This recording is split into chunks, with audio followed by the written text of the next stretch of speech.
যে রাজনীতি চলতেছে, টেন্ডারবাজি যে রাজনীতি চলতেছে, এগুলোর কারণে খুনাখুনি হইতেছে। জোরে বলেন ঠিক কিনা? গতকাল দেশে 4টা খুন হয়েছে, যেটা ভাইরাল হয়েছে।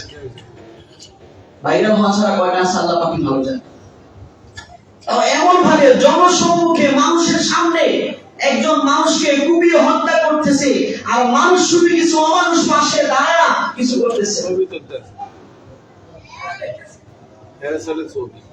আমরা সবাই নিজেকে নিজে বোঝাই যে আমার কি করণীয় ছিল ওই সময়, আমার সামনে বিধে আমি কি করা করণীয় আর কি করতেছি।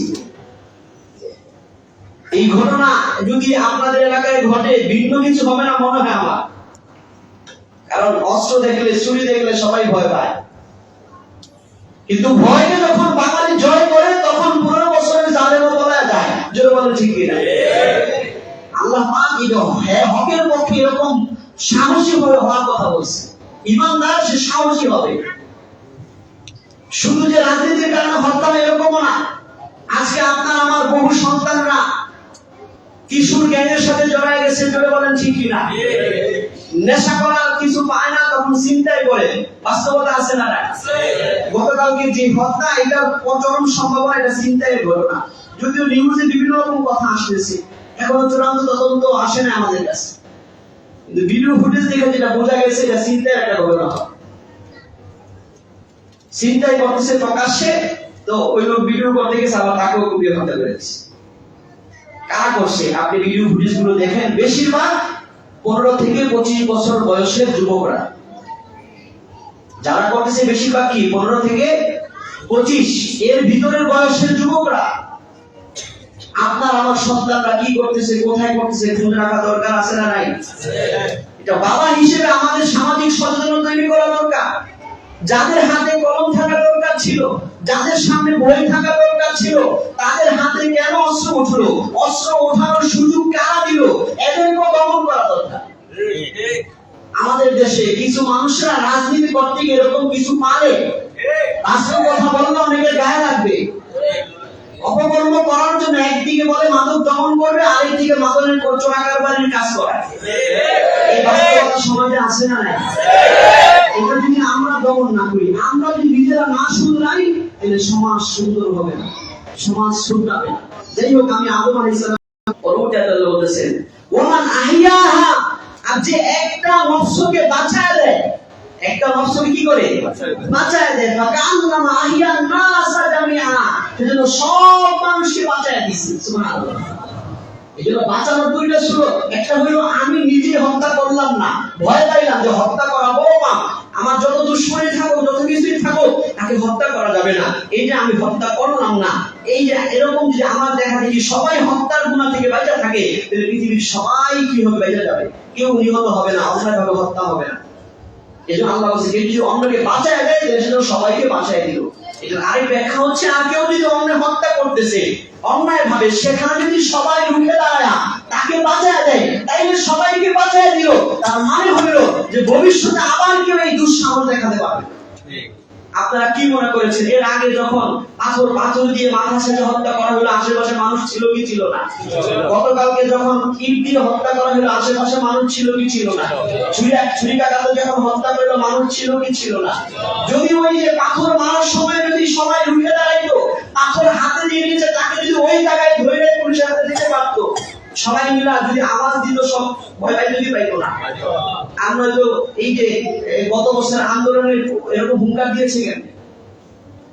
পুলিশ সামনে, র্যাবের গুলির সামনে, সেনাবাহিনীর গুলির সামনেও যখন রুখে দাঁড়াইছে, তারাও কিছু হইতে বাধ্য হয়েছে না। যদি ওই সময় রুখে দাঁড়াইতো, আমার মনে হয় এই দুইটা ঘটনা ঘটতো না। জোরে বলেন ঠিক কিনা? কারণ খুনিরা তখন ভয় পাইতো যে আমি জনসম্মুখে অস্ত্র নিয়ে বের হইলে আমার জানের ভয়।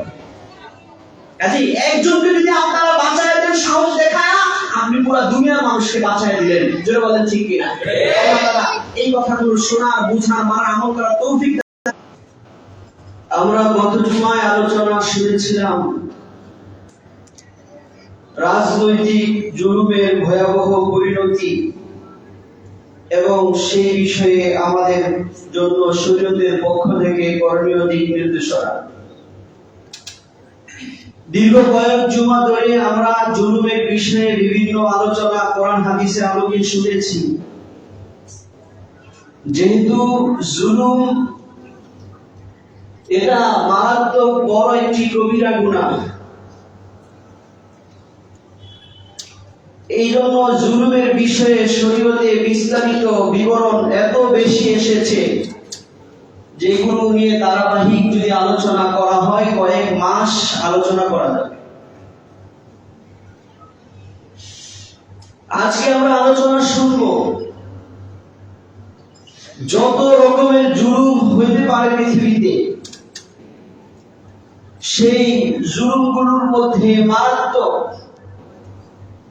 এবং জঘন্যতম জুলুম হচ্ছে অন্যায়ভাবে কাউকে হত্যা করা, কারো রক্ত ঝরানো। এটা এমন মারাত্মক জুলুম যে এই জুলুম অন্যায়ভাবে হত্যা করা পৃথিবীতে হত্যার গুনাহ আদম আলাইহিস সালামের জমানা থেকেই তার সন্তানদের মাধ্যমে শুরু হয়েছে। পরবর্তীতে বনি ইসরাঈলও স্বার্থের কারণে মানুষ মানুষকে হত্যা করে, স্বার্থের কারণে মানুষ যখন অমানুষ হয়ে যায় তখন সে আরেকজনের রক্ত ঝরাতে সে নিজের মানুষত্ব বোধ ফিল করে না, তখন সে নিজে মানুষ নামে শয়তান হয়ে যায়। সে চিন্তা করে না যে আমি যে কাজটা করছি সেটা কোনো মানুষের কাজ হইতে পারে না, মানুষ মানুষকে হত্যা করতে পারে না। যে প্রকৃত মানুষ, তার উপরে আবার যে মানুষটা মুসলমান, যার ভিতরে ইসলাম এবং ঈমান রয়েছে, এরকম কোন মুসলমান ঈমানদার মানুষকে হত্যা করতেই পারে না। এত জঘন্যতম জুলুম এবং কবিরা গুনাহ হচ্ছে অন্যকে অন্যায়ভাবে কি করা, হত্যা করা। এজন্য আপনারা শুনে থাকবেন যে আল্লাহ পাক যখন এই পৃথিবীতে মানব জাতিকে পাঠানোর সিদ্ধান্ত ফেরেশতাদেরকে জানাইলেন, ওই সময় ফেরেশতারা আল্লাহ পাকের কাছে ব্যাখ্যা চেয়েছিল। সেটা কোরআনের আয়াত থেকেই বিবরণ শুনেন। আল্লাহ পাক সূরা বাকারার মধ্যে আল্লাহ তাআলা জানাইতেছে,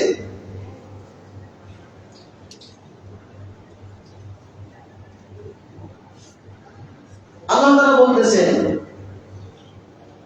وَإِذْ قَالَ رَبُّكَ لِلْمَلَائِكَةِ إِنِّي جَاعِلٌ فِي الْأَرْضِ خَلِيفَةً قَالُوا أَتَجْعَلُ فِيهَا مَن يُفْسِدُ فِيهَا وَيَسْفِكُ الدِّمَاءَ وَنَحْنُ نُسَبِّحُ بِحَمْدِكَ وَنُقَدِّسُ لَكَ قال إني أعلم ما تعلمون।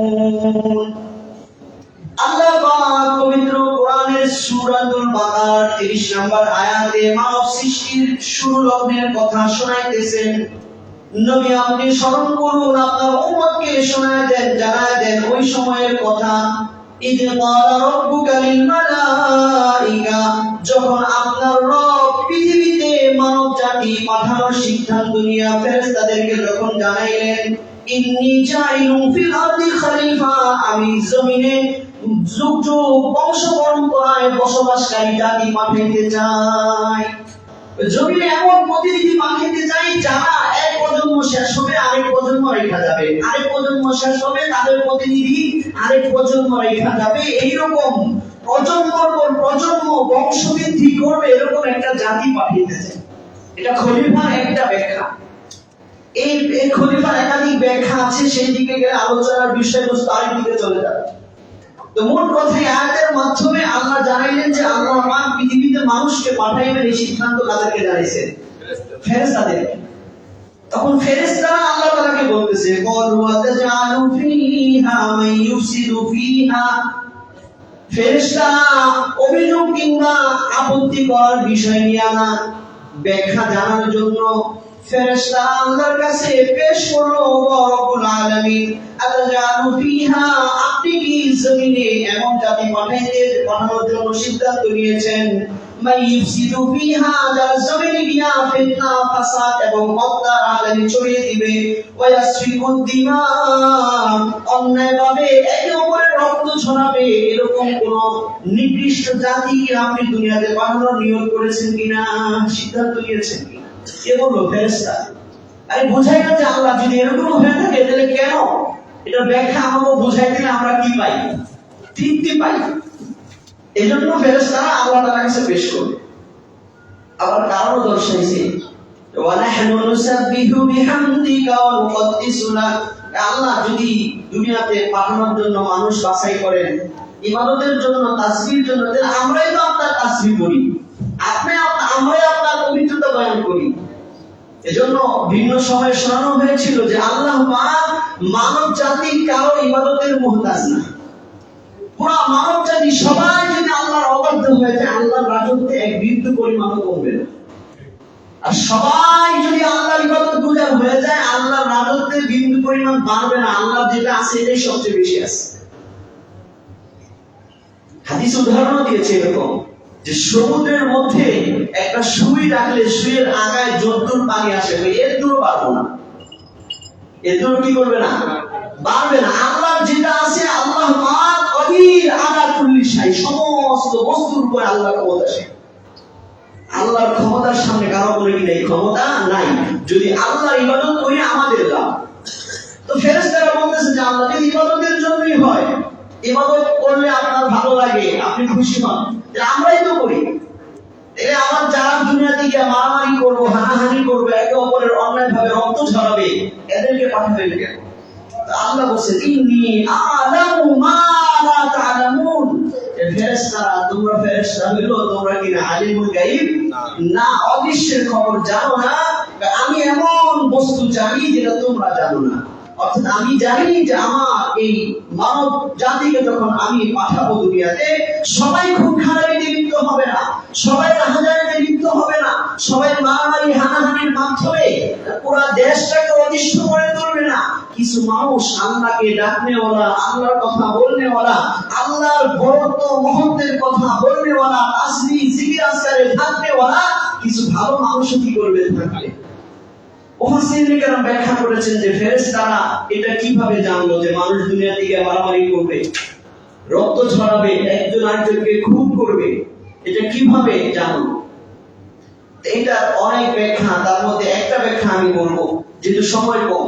তার মধ্যে একটা ব্যাখ্যা যেটা কোন কোন তাফসীরের কিতাবে এসেছে যে আল্লাহ পাক এই মানুষ জাতিকে সৃষ্টি করার প্রায় 2000 বছর আগে, তাফসীর ইবনে কাসিরে এসেছে একটি বর্ণনা, মানুষ সৃষ্টি করার প্রায় 2000 বছর আগে আল্লাহ পাক পৃথিবীতে জিন জাতি পাঠিয়েছে। কাদেরকে? জিনকে। এজন্য ইবলিস শয়তানের ব্যাপারে কোরআনে সে কানা মিনাল জিন, ইবলিস শয়তান যে ফেরেশতাদের উস্তাদ ছিল, সে ছিল জিন জাতির মধ্য থেকে। ওই আয়াত থেকেও বোঝা আসে যে মানব সৃষ্টির আগে থেকেই কারা ছিল? জিন জাতি ছিল। এক ব্যাখ্যা অনুযায়ী যে 2000 বছর আগে আল্লাহ পাক জিন জাতি এই পৃথিবীতে পাঠিয়েছেন। আর ওই জিন জাতিরা পরস্পর মারামারি হানাহানি কাটাকাটিতে লিপ্ত হয়েছে, তখন আল্লাহ পাক তাদেরকে দমন করার জন্য ফেরেশতাদের বাহিনী পাঠিয়েছে। ফিতনা ফাসাদ দমন করার জন্য কি পাঠিয়েছে? ফেরেশতাদের বাহিনী পাঠায়া পিটায়া ওদেরকে শায়েস্তা করছে। পিটাইতে পিটাইতে সমুদ্রে মিশিয়ে নিক্ষেপে ফেলানো হয়েছে, সমুদ্রে ডুইবা সব মারা গেছে। এরপরে যখন আল্লাহ বলেন আমি এখন মানব জাতি পাঠাবো, তখন ফেরেশতারা বলছে যে আল্লাহ, এর আগে যে জাতি আছিল এরা তো কি মারামারি হানাহানি কাটাকাটি করছে, এখন যে মানুষ পাঠানোর সিদ্ধান্ত নিলেন এরাও কি এগুলাই করবে? এগুলাই তো মনে হয় করবে, এটা কেন পাঠাইতেছে? তখন আল্লাহ বলছে, এই আয়াত থেকে আমরা জানলাম যে এই যে মারামারি হানাহানি কাটাকাটি রক্ত ঝরানো অন্যায় ভাবে একে অপরে, এটা এমন অন্যায় যে অন্যায়টার ব্যাপারে ফেরেশতারা আগে কি করেছিল? আশঙ্কা করেছে। আল্লাহ বলছেন আমার কিছু খাস বান্দা হবে, সবাই এটা করবে না। তাইলে আজকে বর্তমান সমাজে যারা স্বার্থের কারণে, ব্যবসায়িক স্বার্থে হোক, রাজনৈতিক স্বার্থে হোক, ব্যক্তিগত স্বার্থে হোক, জায়গা জমির রেশারেশি হোক, অথবা দখলদারিত্বেরা টেন্ডারবাজিরা সারে ছিল, যে যেই কারণে একে অপরকে হত্যা করতেছে, বোঝা গেল তারা আল্লাহর খাস বান্দা না। জোরে বলেন ঠিক কিনা? আল্লাহর যেই বান্দাদের ব্যাপারে আল্লাহ বলছিলেন ইন্নী আ'লামু মা লা তা'লামুন, আমি জানি তা যা তোমরা জানো না। আমার কিছু খাস বান্দা থাকবে যারা এই হত্যা, রাহাজানি, জুলুম, অত্যাচারের পিছনে যাবে না, তারা আমি আল্লাহর ইবাদতের পিছনে তাদের সময়কে জীবনের লক্ষ্য বানাবে। আজকে আমাদের জীবনের চলাফেরার গতি দেখলে মনে হয় যে আমার লক্ষ্য দুনিয়া কামাই করা, দুনিয়ার ক্ষমতায় মনে হয় লক্ষ্য, দুনিয়ার অল্প কিছুদিনের রাজত্ব, অল্প কিছুদিনের টাকা পয়সার সুখ, এটাকে মনে হয় আসল। অথচ মানবকে, জাতিকে আল্লাহ পাক পাঠানোর, জিন জাতিকেও পাঠানোর যে উদ্দেশ্য কোরআনে বলেছেন, সেই উদ্দেশ্য আল্লাহ তাআলা বলতেছেন ওয়ামা খালাকুতুল জিন্না ওয়াল ইনসা ইল্লা লিয়াবুদুন। আমি জিন জাতি এবং মানব জাতিকে শুধুমাত্র একমাত্র আমি আল্লাহর ইবাদতের জন্য সৃষ্টি করেছি। এটা হচ্ছে মানব জাতিকে পৃথিবীতে পাঠানোর লক্ষ্য, জিন জাতিকে পৃথিবীতে পাঠানোর আল্লাহর লক্ষ্য, যে তারা যেন আমি আল্লাহর কি করে, ইবাদত করে।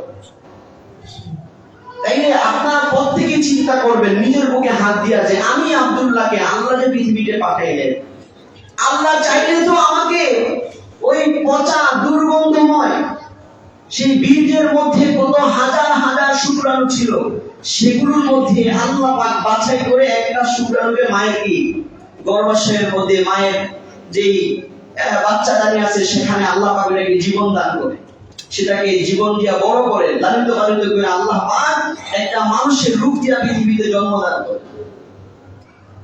ওখানে একটা শুক্রাণু, বিজ্ঞান যারা বিজ্ঞানী তারা জানে, হাজার হাজার শুক্রাণু থাকে এক একটা ফোঁটায়, এক একটা ফোঁটার মাধ্যমে হাজার হাজার বাচ্চা জন্ম দেওয়ার পদার্থ আল্লাহ রেখেছে। সেখান থেকে একটা ছোট্ট জিনিস আল্লাহ পাক মায়ের গর্ভে আল্লাহ অনুমতি দেন, সেটা মায়ের গর্ভে বিজয় লাভ করে অন্য সবগুলোর সাথে সেটা গর্ভধারণ। এটা আমি বিস্তারিত বললাম না, সংক্ষিপ্ত বলে শেষ করতেছি। আপনি চিন্তা করবেন যে আল্লাহ পাক ওই নামাজ জিনিস থেকে, ওই যে সূক্ষ্ম সূক্ষ্ম অনুবীক্ষণ যন্ত্র ছাড়া যেটা দেখা যায় না, এরকম সূক্ষ্ম নাপাক পানি থেকে আল্লাহ পাক আমাকে অস্তিত্ব দিলেন। আল্লাহ পাক আমার ব্যাপারে এই কথা বলছেন যে আমি সৃষ্টি করছি কেন, ইল্লা লিয়াবুদুন, আমার এই বান্দা যেন আমি আল্লাহর ইবাদত করি। তাহলে আমরা প্রত্যেকেই এটা ভাবতে হবে যে আমি যে দুনিয়াতে বসবাস করতেছি, আমি যে তিন বেলা খাইতেছি, আমি যে ঘুমাইতেছি, আমার লক্ষ্য কি শুধু এটা? শুধু এটা করার জন্যই কি আল্লাহ পাঠিয়েছেন? আল্লাহ পাক পাঠাইছেন আল্লাহর গোলামি করার জন্য, আল্লাহর হুকুম মাইনা আল্লাহকে খুশি করার জন্য।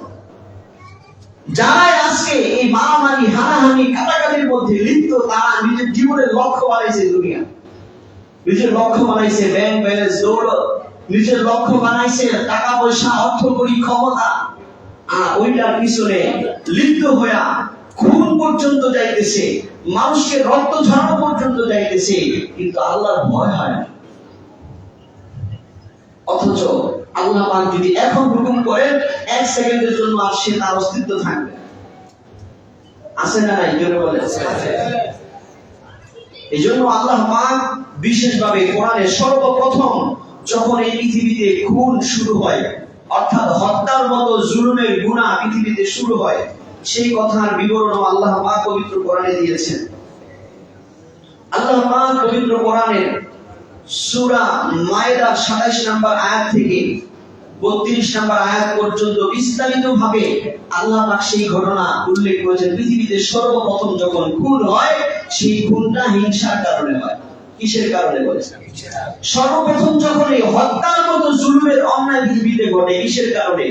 হিংসার কারণে। সংক্ষিপ্ত ঘটনা হচ্ছে, আদম আলাইহিস সালাম যেহেতু পৃথিবীর সর্বপ্রথম মানব, আর আল্লাহ পাক মানব গর্ভে জন্ম ধারণ করবে, এই সিস্টেমে পৃথিবীতে মানব জাতি কি করবেন? বিস্তার করবেন। আল্লাহ পাক চাইলে যেভাবে আদম এবং হাওয়া আলাইহিস সালামকে মা ছাড়া বাবা ছাড়া জন্ম দিয়েছেন, আমাদের সবাইকেও মা ছাড়া বাবা ছাড়া জন্ম দিতে পারতেন কি পারতেন? অবশ্যই আল্লাহর সেই ক্ষমতা রয়েছে। কিন্তু আল্লাহ পাক তিলকা সুন্নাতুল্লাহ ফিল আরদ, পৃথিবীতে আল্লাহ পাক একটা সিস্টেমের মধ্যে চালান। মাঝে মধ্যে যখন সিস্টেমের বাহিরে কিছু ঘটে, তখন আমরা বলি অলৌকিক। তখন বলি কি? অলৌকিক। এটা আল্লাহর কারিশমা, আল্লাহ পাক অলৌকিক অনেক কিছু দেখান, নবীদের হাত দিয়ে দেখাইছেন, যেটাকে আমরা বলি মুজিজা। অর্থাৎ মানুষের ব্রেনকে যেই ঘটনা অক্ষম করে দেয়, মানুষ ব্রেন দ্বারা ওইটা বোঝা কিনা সম্ভব না। বর্তমান বিজ্ঞানের ব্রেন দ্বারা ওইটা বোঝা সম্ভব না। সেই আজ থেকে ১,৫০০ বছর আগে আল্লাহর রাসূল কিভাবে এই মধ্যাকর্ষণ শক্তি ব্যাগ করে কিভাবে মেরাজে গেল। বিজ্ঞানকে অক্ষম বানায় দেয় যে ঘটনা, এটার নাম মুজিজা। মুজিজা শব্দের অর্থ কি?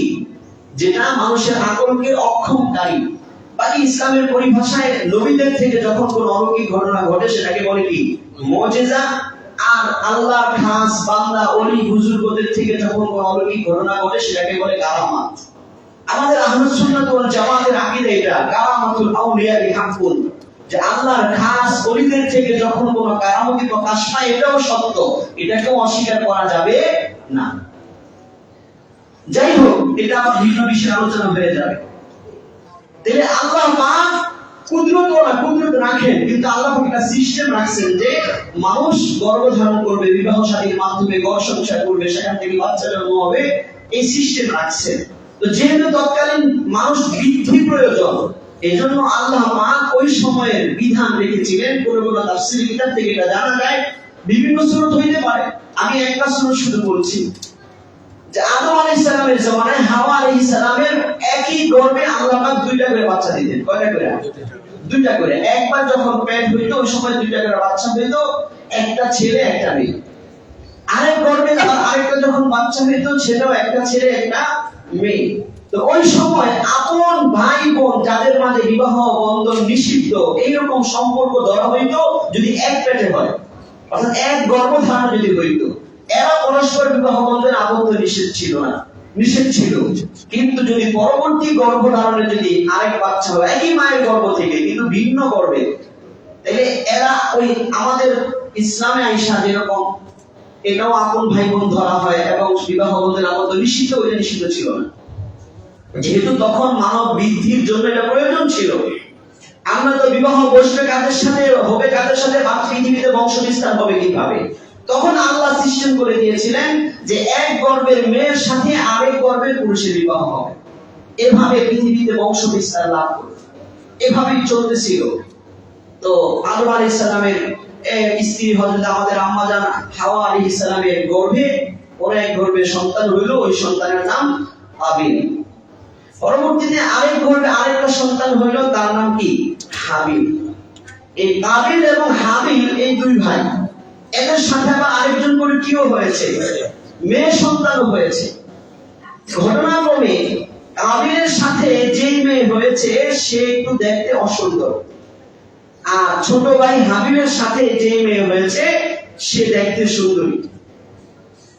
সরি, আমি মনে ভুল বলছি, হাবিলের সাথে যে মেয়ে হয়েছে সুন্দরী, বড় ভাইয়ের সাথে যে মেয়ে হয়েছে সে কি? সুন্দরী। আর হাবিলের সাথে যে মেয়ে হয়েছে সে একটু কালো ছিল, কিন্তু নিয়ম অনুযায়ী হাবিল পাবে সুন্দরকে, আর কাবিল পাবে তার আরেক ভাইয়ের সাথে যে একটু দেখতে অসুন্দর সেই বোনকে পাবে। যখন এই নিয়ম অনুযায়ী তাদের বিবাহের সময় হলো, যখন হাবিল কাবিলের সাথে জন্ম নেওয়া বোনকে বিবাহ করার জন্য প্রস্তাব পেশ করলো, তখন কাবিল ঘুরে বসলো যে না, আমার সাথে জন্ম হয়েছে, সে সুন্দরী বেশি, কাজে আমি তার বেশি হকদার, আমি তাকে বিবাহ করব। আদম আলাইহিস সালাম নিষেধ করলেন যে না, এটা আল্লাহর অনুমতি নাই। কিন্তু সে আইরা বসলো যে না, কিছু সন্তান আছে না অনেক সময় বাবার কথা শুনতে চায় না, বুঝতে চায় না, এটাও বেয়াদবি। এই কাবিল যখন বেয়াদবি করলো, আদম আলাইহিস সালাম চিন্তা করলেন ওরা প্র্যাকটিক্যাল বোঝাইতে হইব। আদম আলাইহিস সালাম বললেন যে ঠিক আছে, তোমরা উভয়ে আল্লাহর নামে তোমরা যার যে সম্পদ আছে এটা তোমরা কুরবানি করো। এই কাবিল সে কৃষি কাজের ব্যবসা করতো, কাজ করতো, আর হাবিল পশু পাখির ব্যবসা করতো। তো তারা উভয়ে কুরবানি, আগের দিন কুরবানির সিস্টেম ছিল যেটা আল্লাহ কবুল করতেন ওইটা আসমান থেকে আগুন আইসা পুড়ে নিয়ে যেত, তার মানে আল্লাহ কবুল করে নিয়ে গেছে। সুবহানাল্লাহ। ওই সময় আদম আলাইহিস সালাম বলে দিলেন যার কুরবানি কবুল হবে তার ইচ্ছা পূরণ করা হবে, যেহেতু সবার ইচ্ছা কাকে বিবাহ করা, সুন্দরী যে তাকে, যার কুরবানি কবুল হবে সেই ওই সুন্দরী বোনকে বিবাহ করতে পারবে, এটা ঘোষণা করে দিলেন। বাস্তবিক দেখা গেল আদম আলাইহিস সালাম তখন চলে গিয়েছিলেন কাবা ঘর দেখতে, বিস্তারিত ঘটনা। তো ওই সময় কার ঘটনা, যখন তারা কুরবানি পেশ করলো, দেখা গেছে আসমান থেকে আগুন আইসা ওই যে হাবিল যে আছে তার যে পশু ছিল ওই পশুকে পোড়ায় নিয়ে গেছে। আর কাবিল যে বাবার সাথে বেয়াদবি করেছে, বাবার কথা শুনে নাই, তার ওই রাখা যে শস্য ছিল সেটা ওখানে পড়া ছিল, গম জাতীয় শস্য ছিল, ওটা ওখানে পড়া ছিল, ওটা আর কি আসমান থেকে আগুন এসে নেয় নাই, মানে তার কুরবানি কেন কবুল হয় নাই। এখন তার ভিতরে ঢুকছে হিংসা, যে আমারটা কবুল হইল না, তোরটা কবুল হইল, তরে দুনিয়াতে রাখবো না, এই ধরনের একটা হিংসা কি ঢুকলো। সেই ঘটনা আল্লাহ পাক কোরআনে বলতেছেন, ওয়াতলু আলাইহিম নাবা আবনাই আদম বিল হাক্কি, ও নবী আপনি আপনার উম্মতের কাছেও আদম আলাইহিস সালামের আপনার উম্মতের যারা হিংসা বিদ্বেষ মারামারি হানাহানিতে লিপ্ত, তাদেরকে আপনি আদম আলাইহিস সালামের দুই সন্তানের কিচ্ছা তেলাওয়াত করে শোনান, যেরকম আমি আপনাকে সেই দায়িত্ব হিসেবে কি করছি, তেলাওয়াত করে শোনাচ্ছি। ওয়াতলু আলাইহিম নাবা আবনাই আদম, নবী আপনি কোরআন থেকে আদম আলাইহিস সালামের দুই সন্তানের কিচ্ছা তেলাওয়াত করে শোনান, বিল হাক্কি সঠিকভাবে শোনায়েন। ইদ কররাবা কুরবানা ফাতুকাব্বিলা মিন আহাদিহিমা, যখন ওই দুই সন্তান কাবিল এবং হাবিল উভয়ে যখন কুরবানি পেশ করেছিল, আল্লাহ পাক বলতেছেন ফাতুকাব্বিলা মিন আহাদিহিমা, একজনের আল্লাহ কবুল করেছেন, ওয়া লাম ইউতাকাব্বাল মিনাল আখার, অন্যজনের আল্লাহ কবুল করেন নাই। ওয়ালা আকুলান্নাকা, এখন যারটা আল্লাহ কবুল করেন নাই তার গুনাহের কারণে, বাবার সাথে বেয়াদবি করার কারণে, আল্লাহর বিধানের সামনে মাথা নত না করার কারণে যার কুরবানি আল্লাহ কবুল করেন নাই, সে বলল লা আকুলান্নাকা, অবশ্যই আমি তোমাকে হত্যা করব। বলেন নাউযুবিল্লাহ। সে হিংসা করে বলল আমি তোমাকে হত্যা করব। ক্বালা ইন্নামা ইয়াতাকাব্বালুল্লাহু মিনাল মুত্তাকিন, আপনি জবাব দিল আপনি আমার হত্যা করবেন, এটা হিংসা করে করতেছেন, আমার এখানে কোনো দোষ নাই। আল্লাহ পাক যে মুত্তাকি, যে তাকওয়াবান, যে আল্লাহ বিধানকে শ্রদ্ধা করে, আল্লাহ পাক তারটাই কবুল করেন। তুমি আল্লাহ বিধানকে শ্রদ্ধা করো নাই, তুমি আল্লাহর ভয় তোমার অন্তরে ঢুকাও নাই, এজন্য তোমার কবুল হয় নাই। এই জবাব দিয়া দিল। এখন আরেকটা সুন্দর জবাব দিয়েছে, সেখানে আমাদের জন্য শিক্ষা রয়েছে। তখন হাবিল আরেকটা জবাব দিল, লাইন বাসাত্তা ইলাইয়া ইয়াদাকা, আমার ভাই তুমি যদি তোমার হাত আমার দিকে বাড়াও অন্যায়ভাবে আমাকে হত্যা করার জন্য, মা আনা বিবাসিতি ইয়াদিয়া ইলাইকা, আমি আমার হাত আপনাকে হত্যা করার জন্য বাড়াবো, আত্মরক্ষার জন্য হয়তো কিছু করব, কিন্তু আপনাকে মারার জন্য আমি কিছু করব না। আপনি আমার দিকে হাত বাড়াইলেও আমি আপনাকে হত্যা করব না। আপনাকে হত্যা করা ছাড়া আত্মরক্ষার জন্য তো সবাই চেষ্টা করে, এই চেষ্টা তো কি সবাই করবে, কিন্তু আমি আপনাকে এরকম কিছু করব না যেটা কোনো আপনি মারা যাবেন, আপনাকে হত্যা করব না।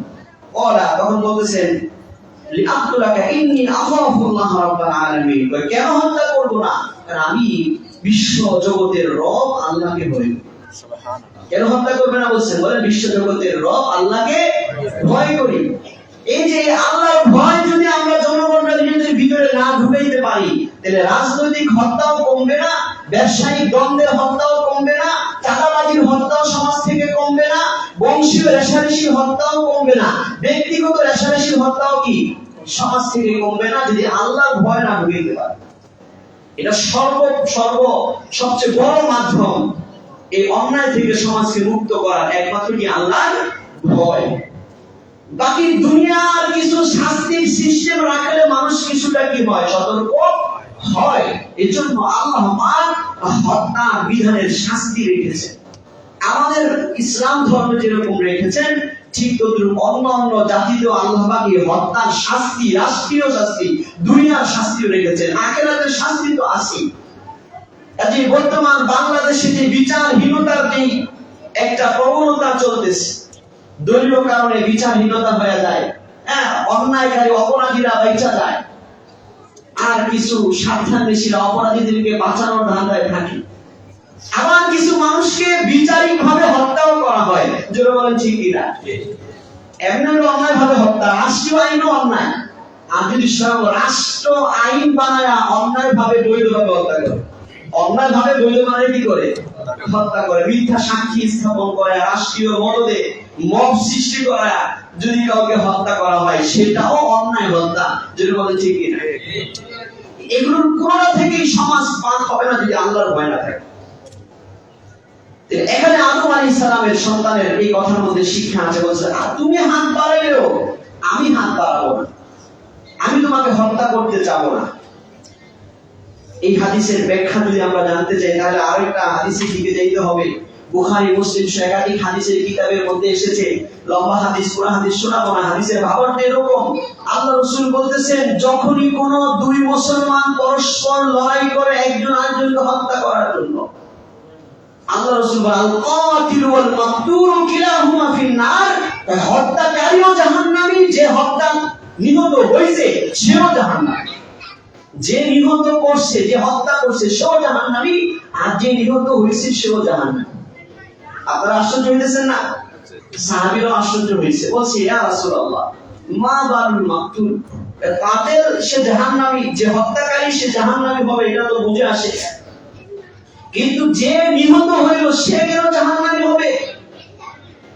আল্লাহ রাসূল জবাব দিয়েছেন কান হারিসুন আলা কতলি আখিহি, এরা যখন টেন্ডারবাজি আর জমি দখল আর চাঁদাবাজি করার জায়গাগুলো দখল করার জন্য দুই পক্ষ মারামারি করে যখন এক পক্ষের লোক মারা যায়, দুই পক্ষ জাহান্নামী। কারণ হচ্ছে দুই পক্ষই এক পক্ষ আরেক পক্ষকে হত্যা করার নিয়ত করছে। এক পক্ষ আরেক পক্ষের হত্যা করা কি করছিল? নিয়ত করছিল। এই যে স্বার্থের লড়াই যখন একজন আরেকজনকে হত্যা করার জন্য মারামারি করে, তখন কোন দলের লোক মারা যায়, কোন দলের লোক মারা যায় না। আল্লাহ রাসূল বলেন যে উভয় দলই জাহান্নামী। চিন্তা অন্যভাবে হত্যা করলে কি হবে? এজন্য আদম আলাইহিস সালামের ভালো সন্তান যে, সে বলতেছে কি মা আলা বাসি দুনিয়া দাইয়া, তুমি তোমার হাত আমার উপরে হত্যার জন্য বাড়াইলো, আমি পাল্টা হিংসা করে তোমাকে হত্যা করার জন্য কি করব না, হাত বাড়াবো না। কারণ আমি যদি নিহত হয়ে যাই, আমি হয়ে যাব শহীদ, যেহেতু আমি মাসলুম, আর তুমি হয়ে যাবে কি জালেম। এইজন্য পরবর্তী আয়াতে বলতেছে ইন্নী ইউরিদু আন তাকুআ বিইসমি ওয়া ইসমিকা, আমার ভাই কাবিল তুমি শোনো, তুমি যদি আমাকে হত্যা করতে যাও আমি তোমাকে হত্যা করতে যাব না, বরঞ্চ আমি চাই উরিদু আন তাকুআ বিইসমি, তুমি যদি আমাকে হত্যা করো, আমি যদি তোমাকে পাল্টা হত্যা না করতে যাই, তাইলে আমার যাবতীয় গুনাহ তুমি তোমার ঘাড়ে নিয়ে নিবে। যাবতীয় গুনাহ কি করবে? তোমার ঘাড়ে নিয়ে নিবে। আমি এটা চাই তুমি আমার গুনাহ নিয়া তুমি জাহান্নামে হয়ে যাও, ফাতাকুনা মিন আসহাবিন নার, তুমি নিজের গুনাহ নিবা, আমার গুনাহ নিবা, এরপর তুমি জাহান্নামে হয়ে যাবে। ওয়া যালিকা জাযাউজ জালিমিন, হাবিল বলতেছে আর এই যে এইটাই চিরস্থায়ীভাবে জাহান্নামে হওয়া, তো এইটাই জালেমদের শাস্তি। তাদের শাস্তি অর্থাৎ হত্যার মতো জুলুম যারা করে এদের শাস্তি এটাই, তারা কি হবে? চিরস্থায়ী জাহান্নামে হবে।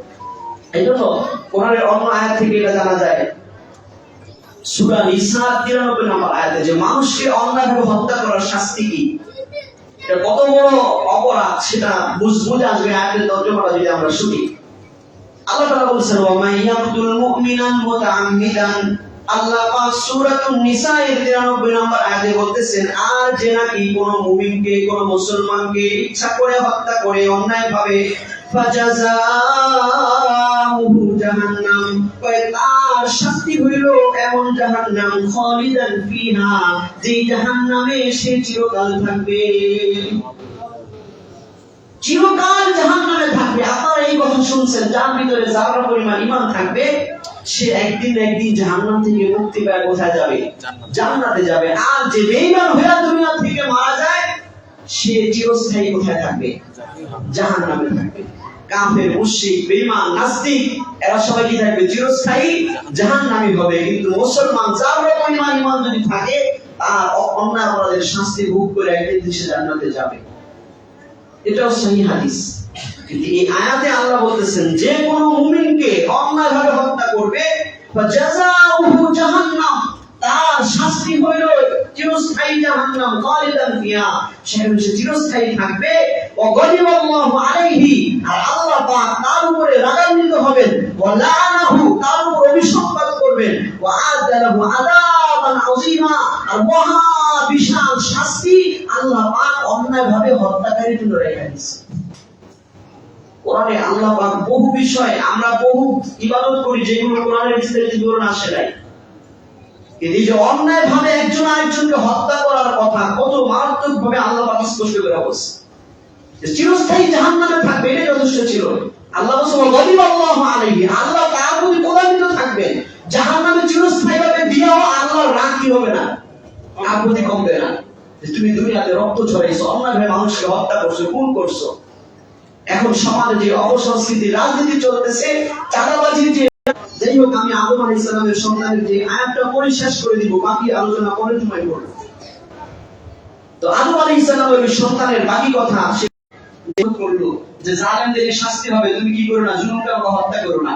তো মায়ের এই ওয়াজ বুঝিও শুননাও তার দিল কি করে না, যে জুলুম করতে করতে জালেম যখন অন্ধ হয়ে যায়, তখন জালেমের কাছে ন্যায় কথা ভালো লাগে।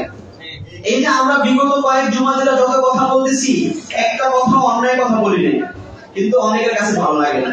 বাস্তবতা কি না? কারণ জালেম জুলুম করতে করতে সে অন্ধ হয়ে যায়। এই আদম আলাইহিস সালামের সন্তান কাবিল, তার কাছেও কি লাগে নাই, এই ছোট ভাইয়ের এত নসিহত শুনে ভালো লাগে নাই। ফাতাওয়াত লাহু নাফসুহু ক্বাতলা আখিহি, এত নসিহত শুনে তার নফস তাকে উদ্বুদ্ধ করলো তার এই ছোট ভাইকে হত্যা করার জন্য। ফাকাতালাহু, তাকে হত্যা করে দিল। মাসবাহা মিনাল খাসিরিন, ফলে সে দুনিয়াতেও ক্ষতিগ্রস্ত হইল, আখিরাতেও কি ক্ষতিগ্রস্ত হয়ে গেছে। এরপরে লম্বা ঘটনা, সে তার ভাইকে লাশ এখন হত্যা করে এখন কি করবে লাশ, এর আগে পৃথিবীতে হত্যা হয় নাই, লাশ দাফন করা লাগে না, পুরানো লাগে না, কি লাগে এগুলো জানে না। কোন কোন বর্ণনা সে 1 বছর লাশ কাঁধে নিয়ে ঘুরছে, কি করবে তার মাথায় ঢুকে না। আল্লাহ পাক দেখলেন পৃথিবী যদি সিস্টেম চালাইতে হবে, তাইলে হত্যা করে ফেললে কি করতে হবে, শিখাইতে হবে। তখন আল্লাহ পাক কাক পাঠাইলেন, 2 কাকে ঝগড়া করছে তার সামনেই, একটা মারা গেছে, ওই কাকে মাটি খুইলা আরেক কাকের মাটি নিচে কি দাবাই দিছে। তখন তার মাথায় আসে, আরে কাকের বুদ্ধি আমার মাথায় আসলো না, তাহলে আমার ভাইকে আমি লাশ মাথায় নিয়ে কেন ঘুরতেছি, আমি এটা মাটিতে দাফন করে দিই। তখন সে মাটিতে দাফন করছে। এরপর আল্লাহ পাক পরবর্তী আয়াতে বলতেছেন, আয়াতে তর্জমা করে ছেড়ে দিব। আল্লাহ পাক বলেছেন, মিন আজলি যালিক, যেহেতু এই যে আদম আলাইহিস সালামের সন্তান, সে এই পৃথিবীতে হত্যার মতো জুলুমের সর্বপ্রথম এই গুনাহ চালু করলো, আর তাদের থেকে শিখে পরবর্তী প্রজন্ম এই জুলুম করেছে। এই খুনাখুনি রেশারেশি তাদের মাঝে ছিল, বনি ইসরাঈলের মাঝেও ছিল। এজন্য হাদিসে আসছে, পৃথিবীতে যখনই কোনো হত্যা হয়, ইল্লা আলা আউয়ালি ইবনে আদম কিফলুম মিনহু, বনি আদমের, আদম আলাইহিস সালামের ওই যে সন্তান কাবিল, তার ভাগে একটা গুনাহ হয়। পৃথিবীতে যত এই যে গতকালকে যে 4 হত্যা হয়েছে, এই গুনাহের একটা ভাগও কে পাইছে, ওই কাবিলে পাইছে। তার কারণ হচ্ছে আরেকটা সহিহ হাদিসে আসছে, আল্লাহ রাসূল বলেছেন, মান সান্না ফিল ইসলামি সুন্নাতান হাসানাতান, যে ইসলামে কোন ভালো কিছু কোন চালু করে, ফালাহু আজরুহা ওয়া আজরু মান আমিলা বিহা, ওইটার সব তার হবে, আর তার দেখা দেখি যত মানুষ করবে, তার থেকে শিক্ষা যত মানুষ করবে, সবার সবও সে পাবে। ওমান সান্না ফিল ইসলামি সুন্নাতান সাইয়্যিআ, আর যারা কি ইসলামে কোন খারাপ কিছু চালু করে সমাজে, দেখা দেখি সমাজে অনেক কিছু হয় কিনা, অমুকের ছেলের বিবাহ হতে নাচ গান করছে, আমি যদি না করি কেন হইব, তাইলে হ্যাঁ নিজেও গুনাহ করলো, হ্যাঁ গুনার ভাগটা ওই আগে যে করছে হ্যাঁও দিল, আবার হ্যাঁটাও এর আগে যে করছে হ্যাঁ গালে দিয়েছে। এটা ইসলামের স্পষ্ট একটা নীতি। যাই হোক, আল্লাহ তাআলা বলেন, মিন আজলি যালিক, যেহেতু এই হত্যা হয়েছে হিংসার কারণে, এজন্য কাতাবনা আলা বানি ইসরাঈল, আমি বনি ইসরাঈলদের জন্য এই বিধান দিয়েছিলাম, আল্লাহু মান কাতালা নাফসান বিগাইরি নাফসিন, যে নাকি একজনকে হত্যার বদলে শাস্তি হিসাবে ছাড়া, মানে শরীয়তের শাস্তি ছাড়া যে অন্য কাউকে হত্যা করবে, আও ফাসাদিন ফিল আরদি, অথবা জমিনে ফাসাদ সৃষ্টি করে, জমিনে ডাকাতি করে, রাহাজানি করে, এজন্য রাষ্ট্রীয় বিধানে তাকে হত্যা করা হয়েছে, এরকম না। এই 2 ধরনের কারণ ছাড়া অন্যায় ভাবে কেউ যখন কাউকে হত্যা করে, ফাকান্নামা কাতালান নাসা জামিআ, ও একজনকে হত্যা কইরা সেজন্য পুরো বিশ্ববাসীকে হত্যা করছে। আল্লাহ পাক কি বলছেন, কেউ যদি একজনকে অন্যায়ভাবে হত্যা করে, তার অপরাধটা কি রকম, কান্নামা কাতালান নাসা জামিআ, সেজন্য সব মানুষকে হত্যা করছে। পরবর্তী আয়াতে বলতেছেন, ওমান আহিয়াহা, আর যে একটা নফসকে বাঁচায় দেয়,